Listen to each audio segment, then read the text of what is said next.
Bom dia a todos.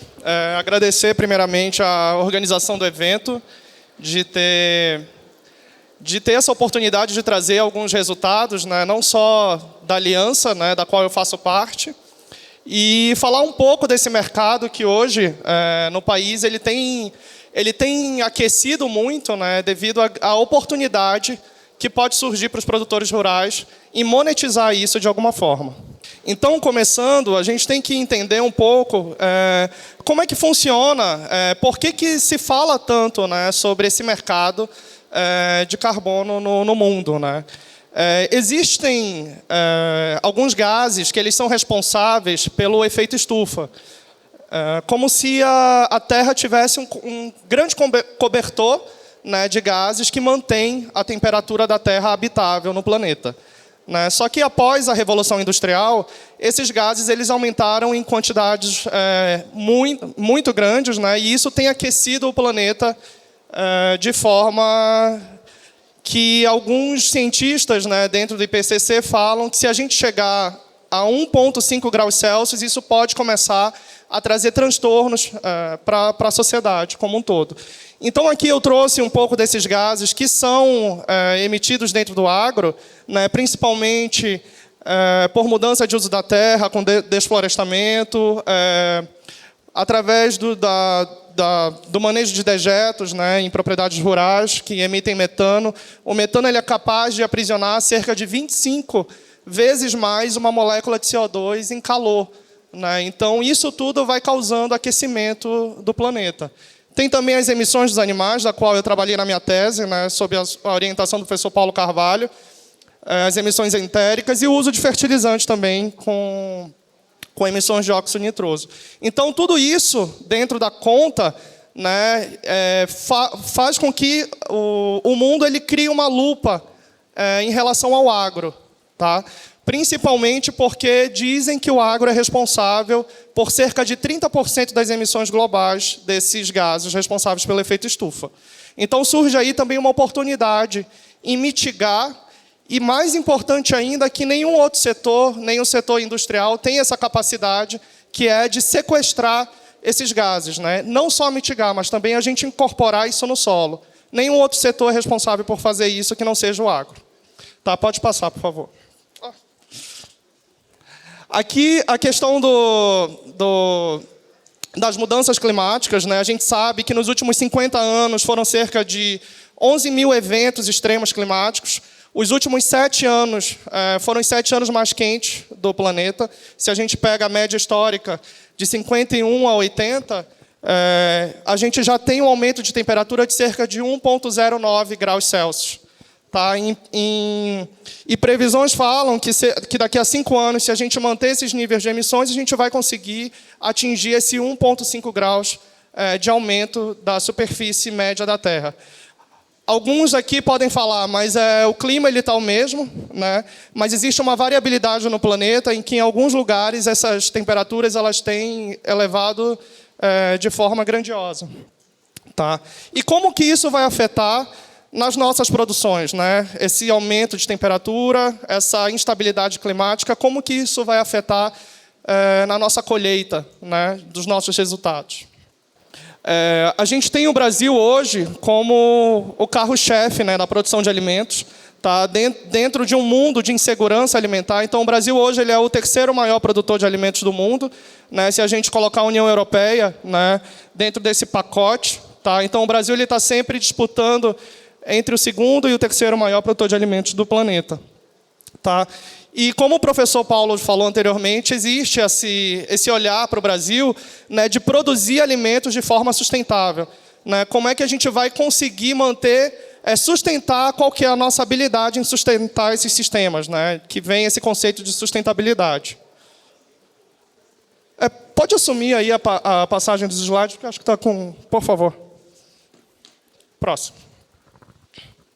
Então, o Brasil, em nenhum outro país, a gente produz com uma lei ambiental tão rigorosa, né? Onde a gente consegue, dentro desses diferentes biomas, eu que sou paraense, né? Dentro desses biomas, a gente consegue produzir, né, e preservar ao mesmo tempo. Então, a gente tem o Brasil dentro desse celeiro de produtos, né? A gente consegue também preservar, dentro da nossa legislação, 80% da Amazônia, 35% do Cerrado e 20% em outros biomas, né? Em nenhum outro país a gente tem uma legislação ambiental tão severa. Isso aqui o produtor ele não recebe por preservar, né? O produtor ele tem que dobrar os seus indicadores, né? Ele tem que produzir numa menor área, mas ele não recebe por isso, né? Por essa preservação. E aqui, só para quantificar isso, se a gente compara os países, né, os principais países produtores, o Brasil ele tem cerca de 60% das suas áreas preservadas, né? Se a gente for ver, o Brasil tem hoje cerca de 420 milhões de hectares de florestas, né? E a gente dividir isso igualitariamente, né, em 4 partes. 1/4 são terras indígenas, 1/4 são terras de governo, 1/4 são propriedades privadas e 1/4 são terras devolutas, sem registro, né? Então, existe toda uma pressão ambiental, né, em não abrir essas novas fronteiras e otimizar o que já tem sido feito dentro dessas áreas. Surge, então, né, a gente coloca o Brasil nessa frente, né, de oportunidades, surge, então, também a reunião final do ano passado da COP26, que finalizou esse livro de regras, né, dentro do mercado de carbono, como é que vai ser feita essa compra e venda de mercado entre países, que eu vou falar um pouco mais adiante, né? E uma das metas é acabar com o desmatamento até 2030, e o Brasil assinou esse documento, né, em acabar esse desmatamento, e 197 países anunciaram as suas metas, né, de redução de emissões. O Brasil também foi um dos países que assinou. A meta de redução do país é em reduzir em até 43% das emissões, se a gente compara o ano de 2005, e essa meta ela vai sendo cada vez mais ambiciosa.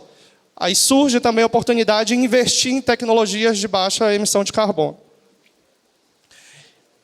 Em paralelo a isso, né, falando do agro e agora falando das indústrias, o agro, a gente possui soluções, né, que conseguem estocar carbono a baixo custo, né, mas as indústrias hoje elas não têm essas soluções no cartel, né, no cardápio, de mudar isso. Então, quanto custa um produto para a sociedade? Quanto custa, eu dou sempre o exemplo da indústria de cigarros, de tabaco, né? Quanto custa você ser um fumante passivo dentro de uma sociedade fumante, né? Você produzir um produto e emitir gases responsáveis pelo efeito estufa.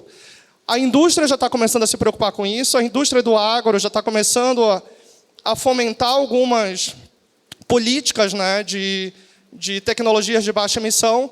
Então, começa a criar um ambiente, né, que hoje eu vou falar um pouco, que é sobre o mercado de carbono, né, das iniciativas da Aliança, do que a gente tem feito, que ainda é um mercado incipiente, mas que já está começando a aquecer. Existe uma tensão inicial, mas a partir do momento que a gente conseguir quebrar essa tensão, eu acredito que vai vir muitos projetos para o produtor rural. Então, um crédito de carbono, hoje, ele pode variar no mercado de ativos, né, entre $1 até $100, tá, dependendo do projeto. Se o projeto ele tem uma pegada social, uma pegada econômica, depende muito do escopo do projeto. Então, isso pode valorizar muito. A gente não pode pensar no crédito de carbono como uma commodity, tá? E sim como uma moeda com valor socioeconômico e ambiental. Então, para cada 1 tonelada de CO2 que a gente remove da atmosfera, a gente gera um crédito de carbono. Como que a gente pode otimizar essas remoções, né, dentro da nossa cadeia do agronegócio? Falar um pouco sobre mercado. Hoje o Brasil ele não tem ainda uma legislação própria, tá, em relação em relação ao mercado regulado. Alguns países já produzem, já têm essa legislação. Estados Unidos, aqui na América Latina, o Chile, a Colômbia e o México já possuem essa legislação. O mercado regulado seria países estabelecendo metas dentro dos diversos setores, né, setores de indústria, de siderúrgica, e se esses setores eles ultrapassem as emissões, então eles têm que comprar créditos de outros setores para neutralizar suas emissões. Então, o mercado regulado ele vai ser finalizado esse ano através da PL 528 e ainda está numa fase de transição. E hoje o que a gente tem trabalhado dentro da Aliança é no mercado voluntário. São as empresas fazendo essa demanda, né, de soluções, as empresas financiando políticas de baixa emissão, indo no campo e fomentando isso. Eu vou falar um pouco sobre fazer uma passada rápida do que pode ser feito dentro das propriedades. Então, existe o PL 528, que está em tramitação, né, de transformar a nossa economia, que seria uma economia marrom, uma economia poluidora, em uma economia verde, né, de baixa emissão, onde a gente vai conseguir definir metas dos diversos setores, né, e a gente vai poder criar um ambiente de negócio entre os setores que conseguem gerar créditos e os setores que emitem mais e têm que comprar créditos para neutralizar suas emissões. Aqui um pouco do nosso passo a passo, do que a gente tem feito, né? Existem metodologias internacionais dentro do mercado voluntário também, né? No caso, a mais aceita é a metodologia Verra e a Gold Standard. Tá? A Aliança ela já participou de alguns inventários, tá, de emissões. A gente já foi até o ponto 3, tá, dentro desse cenário de geração de créditos.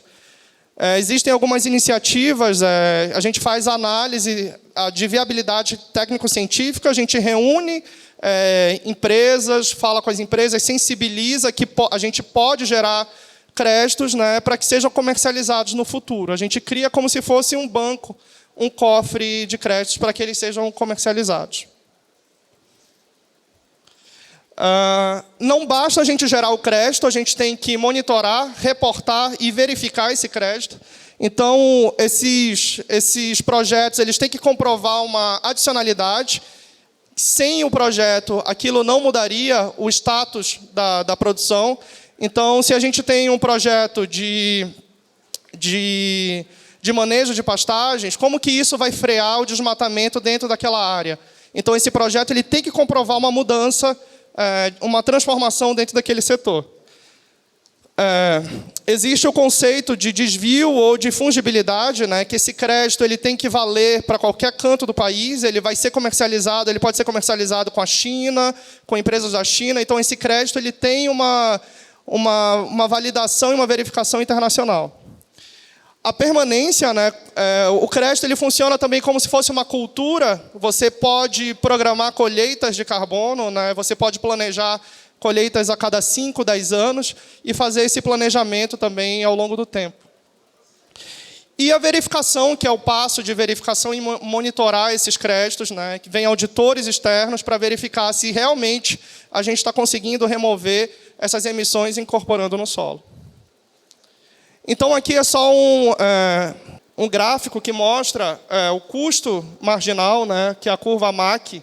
Então, existem projetos que eles têm uma opção menos custo-efetiva, tá, onde essa curva MAC ela é negativa, e projetos que possuem uma opção mais custo-efetiva. Tá? Aqui, menor o custo efetivo de aplicação de um projeto, e aqui uma curva maior, uma opção menos onerosa para a indústria. Então, a indústria, ao invés de mudar o setor, de fazer transformações profundas, ela vai investir onde é mais fácil. Né? Ela vai investir no caso, uma indústria de fertilizantes, ela vai investir, ao invés de tentar diminuir a poluição dela, que seria um investimento muito alto, ela vai tentar investir num grupo de produtores e gerar créditos.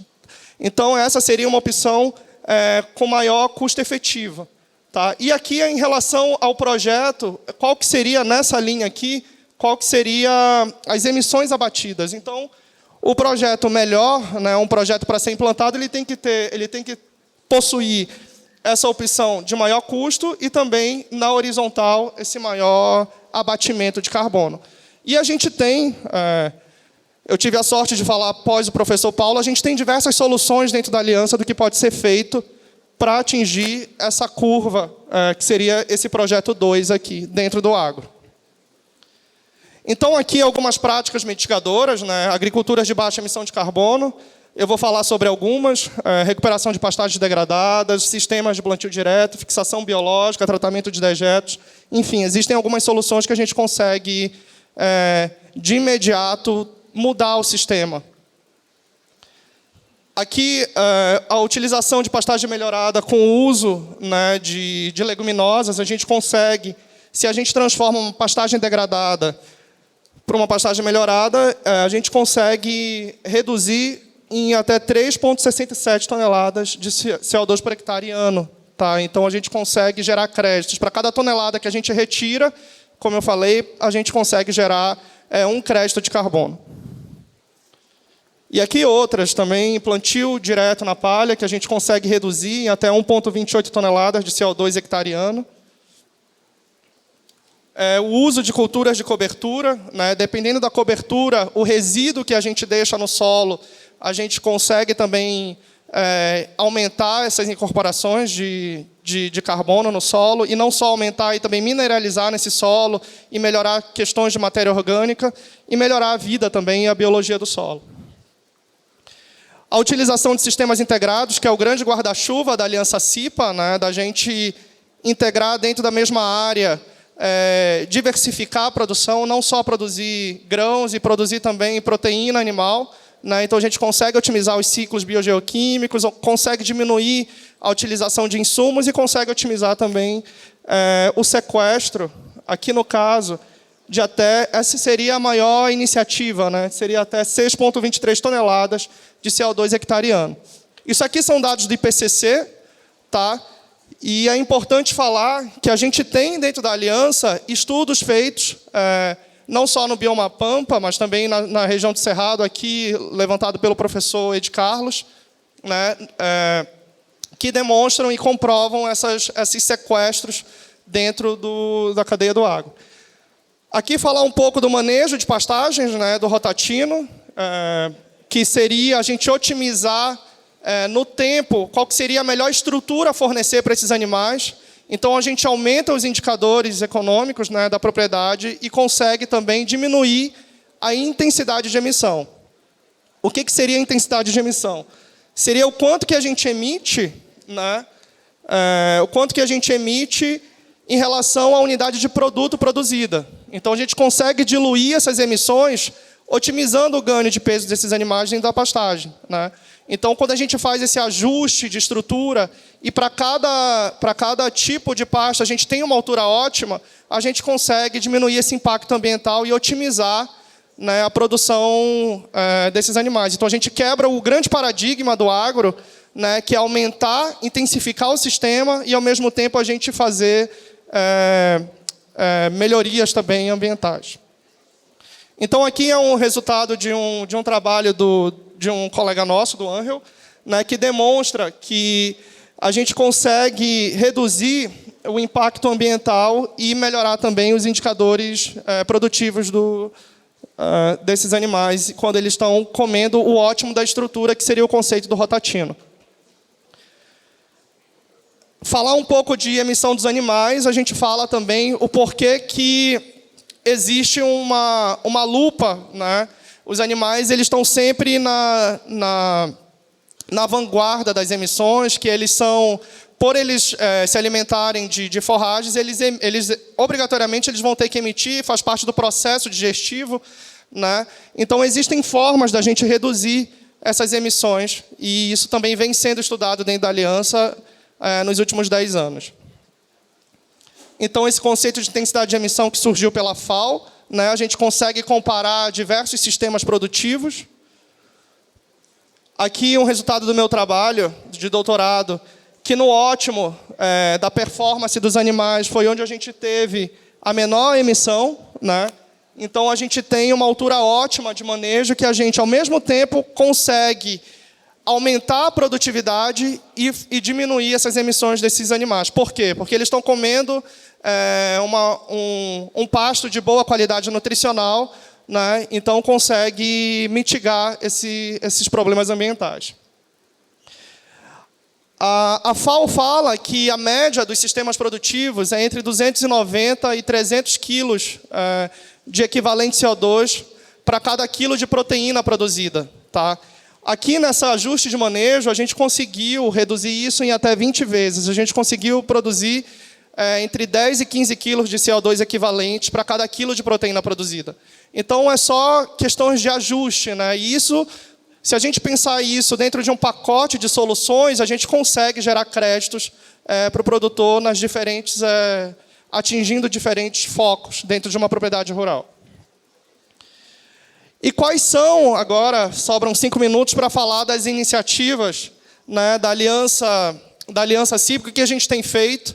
A gente tem trabalhado dentro de uma iniciativa internacional, né, aqui no Cerrado, com cerca de 300 produtores rurais, para fazer a transformação. Então, é uma empresa, né, que entrou em contato através de um edital, né, para que a gente fornecesse indicadores para fazer esse modelo, né, que seria o primeiro passo de um projeto de verificação, a viabilidade econômica, se esse projeto ele consegue, de fato, gerar crédito de carbonos. Então, a gente está trabalhando dentro desse projeto, né, dessa iniciativa, de passar soluções para esses produtores, né, soluções que a gente fala personalizadas, né, dentro de um ambiente aqui do Cerrado, de tentar transformar essas áreas degradadas em áreas com bom manejo, né, e gerar créditos para esses produtores.